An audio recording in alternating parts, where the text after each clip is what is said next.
रोका।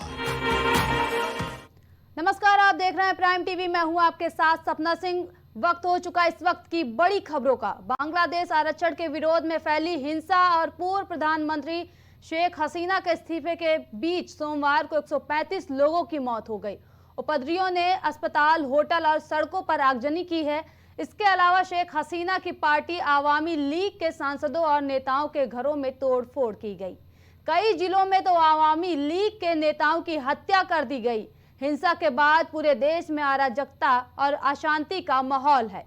Media reports के मुताबिक पुलिस और उपद्रवियों के बीच हुई गोलीबारी में ढाका के बाहर सावर और धामराई इलाकों में 18 लोगों की जान गई है, जबकि आंसू गैस के गोले चलने से और गोलीबारी में 50 लोग घायल हो गए हैं। उत्तरा इलाके में पुलिस स्टेशन से प्रदर्शनकारियों पर हुई गोलीबारी में 10 लोगों की जान गई है, जबकि कई लोग घायल बताए जा रहे हैं। गोलीबारी से गुस्साए लोगों ने पुलिस स्टेशन को घेर कर उसमें आग लगा दी है। ढाका के अलग अलग अस्पतालों में 78 लोगों की मौत की पुष्टि की गई है। वहीं हबीबगंज में प्रदर्शनकारियों और पुलिस के बीच हुई हिंसक झड़प में 6 लोगों की मौत हुई है, जबकि 100 लोग घायल हुए हैं। तंगेल में 2 और धनबारी में पुलिस गोलीबारी में 1 व्यक्ति की जान गई है। इसके अलावा 40 लोग घायल हुए हैं। वहीं लक्ष्मीपुरा इलाके में हुई हिंसा में 11 लोगों की मौत हुई, जबकि 35 लोग घायल हुए हैं। 7 लोगों के शव पूर्व जुबो लीग के नेता के घर के सामने मिले। कुसिया में एक किशोर समेत 6 लोगों की मौत हुई है। सतखीरा में 3 लोगों की मौत हुई है।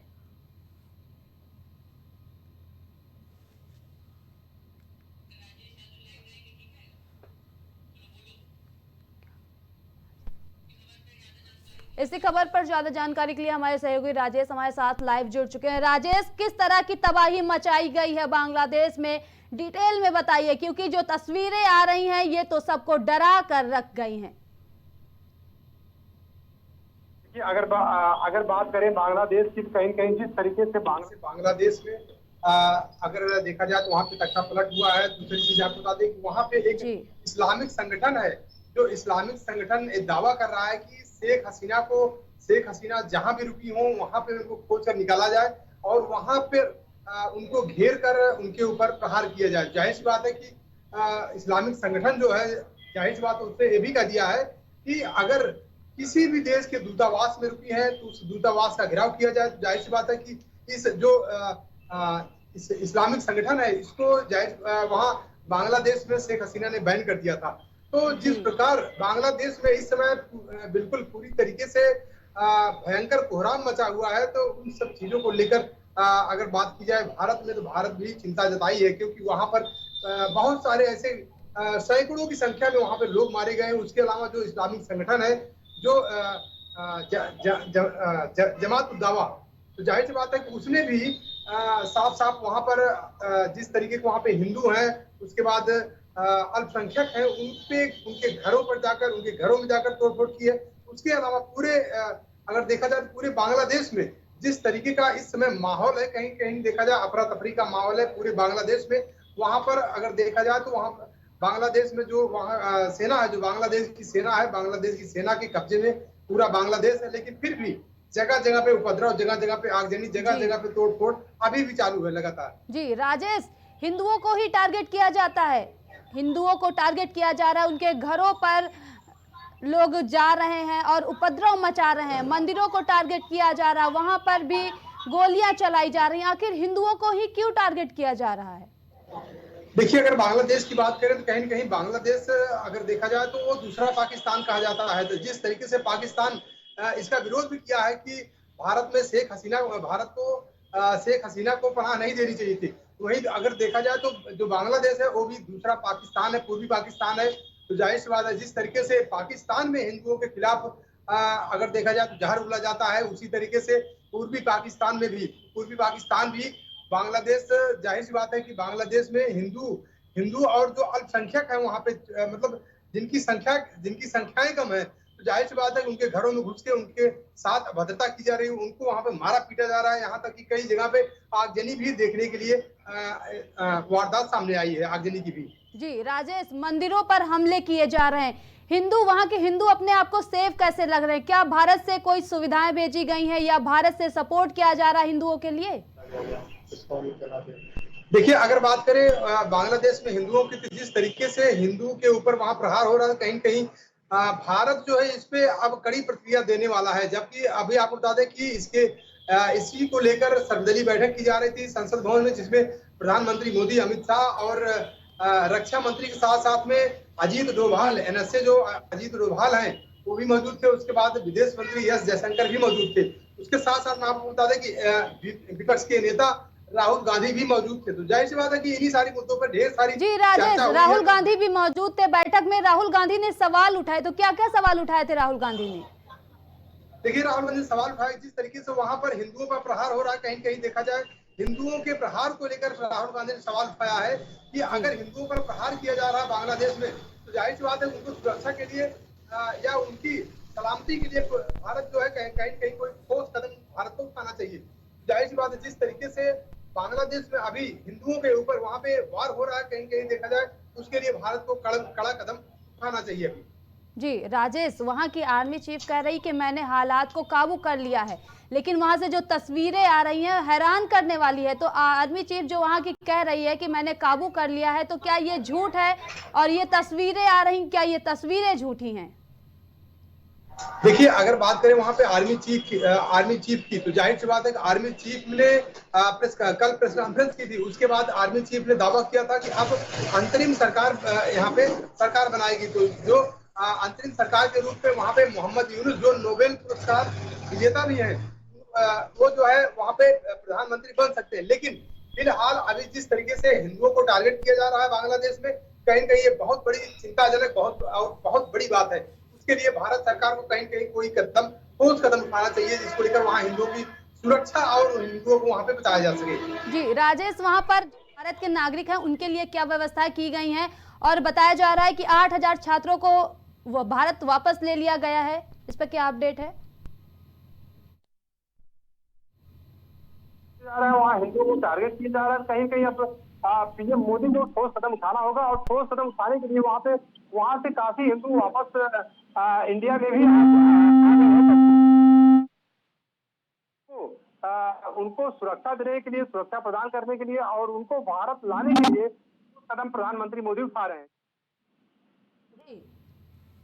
राजेश, मोहम्मद यूनुस अंतरिम सरकार के पीएम बन सकते हैं, इस पर क्या समीकरण बन रहे हैं? बिल्कुल, मैंने आपको पहले बता दिया कि अगर देखा जाए तो अंतरिम सरकार के तौर पर वहां पे जो पीएम अगर बन सकते हैं तो मोहम्मद यूनुस बन सकते हैं, जिनको मैं आपको बता दूं नोबेल पुरस्कार विजेता भी है मोहम्मद यूनुस। लेकिन और दूसरी चीज आपको बता दें कि जिस तरीके से वहां पे आवामी दल के जो जितने भी वहां पे कार्यकर्ता पदाधिकारी थे, कहीं कहीं उनको वहां से भगा दिया गया, उनको मार दिया गया है। और दूसरी चीज आपको बता दें कि जी राजेश, ज्यादा जानकारी के लिए आपका बहुत बहुत धन्यवाद।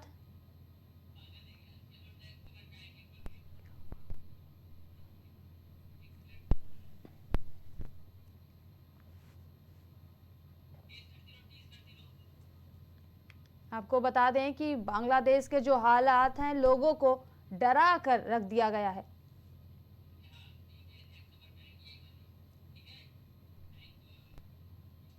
बांग्लादेश में हिंसा और आगजनी के बीच अब उपद्रवियों ने अल्पसंख्यक हिंदुओं को निशाना बनाना शुरू कर दिया है। हिंदुओं पर लगातार हमले किए जा रहे हैं।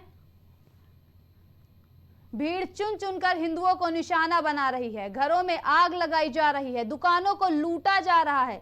इस बीच बांग्लादेश के मेहरपुर इस्कॉन मंदिर की तस्वीरें भी सामने आई हैं। दंगाइयों ने तोड़फोड़ करने के बाद इस मंदिर को आग के हवाले कर दिया है। Bangladeshi media the daily star की रिपोर्ट के मुताबिक 27 जिलों में हिंदुओं के घरों और दुकानों को निशाना बनाया गया है, कीमती सामान को लूटा गया है, मंदिरों पर भी हमले किए गए हैं। रिपोर्ट्स के मुताबिक लाल मोनिहारट सदर उपजिले में धार्मिक हिंदू कार्यों से जुड़े पूजा समिति के सचिव प्रदीप चंद्र राय के घर में तोड़फोड़ और लूटपाट की गई है।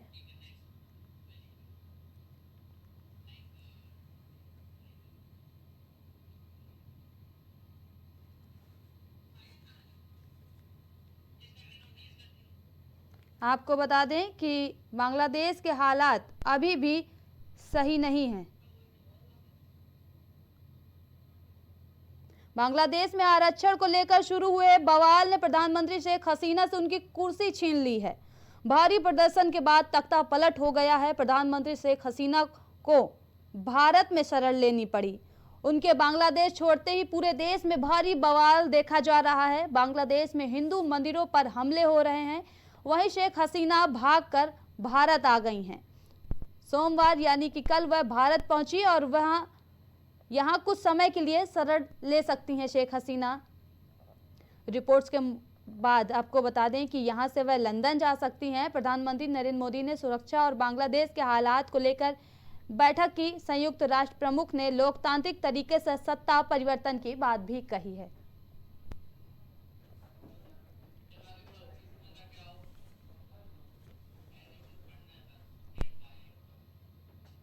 इस समय बांग्लादेश में हालात बेहद खराब हैं। प्रदर्शनकारी सड़क पर उतरे हुए हैं और हर तरफ तोड़ फोड़ मचा रहे हैं। देश में किए जा रहे विरोध के बीच शेख हसीना ने प्रधानमंत्री के पद से इस्तीफा दे दिया है और वो भारत में शरण लेने पहुंची हैं।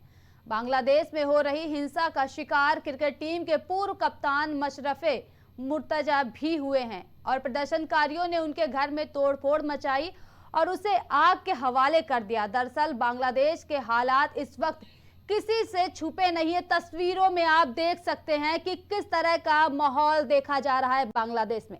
पहली तस्वीर ढाका में इमारतों को फूंका गया है। दूसरी तस्वीर में घरों में भी आग लगाई गई है। लोगों के घर में घुसकर आग लगाई जा रही है। बांग्लादेश क्रिकेटर का घर। तीसरी तस्वीर में आप देख सकते हैं कि बांग्लादेशी क्रिकेटर के घर को फूंक दिया गया है, आग लगा दी गई है।